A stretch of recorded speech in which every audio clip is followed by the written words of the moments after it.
Well, Mr Barroso, I'm always prepared to accept I might be wrong, and I thought the democratic revolution against this euro lunacy was confined to Northern Europe. But now we see that Slovakia have joined it, and I must say, what a wonderful result that was last night in Slovakia. I'm sure many of you here will agree. And it's produced, I think, the quote of the crisis.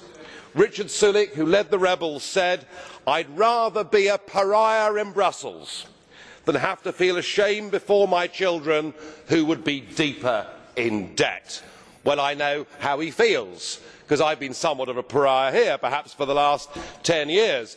But he's got it right, because he summed up the detachment between Brussels and the real people of the European Union. And listening to this today, it's almost as if this debate's been going on inside a padded cell that is the European Parliament, as people compete for who can be the most stupid.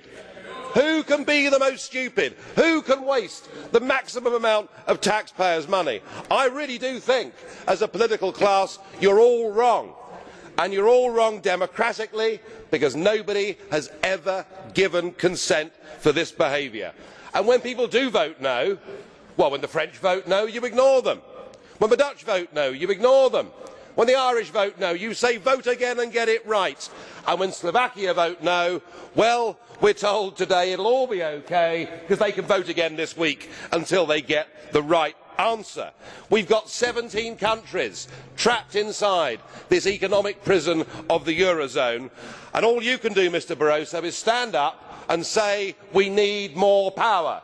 People like you, who've been the architect of this failure, the architect of the misery that is being inflicted upon millions, want more power. It's like Barroso in the bunker, unaware of what is happening in the outside world, but planning world domination.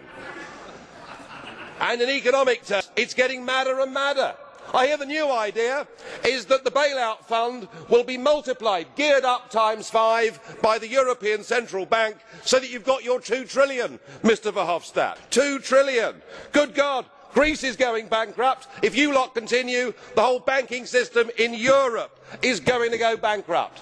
The former British Chancellor of the Exchequer, Norman Lamont, this morning described the attempts to save the euro as the most gigantic Ponzi scheme. I'm tempted to think he's right. Thank you.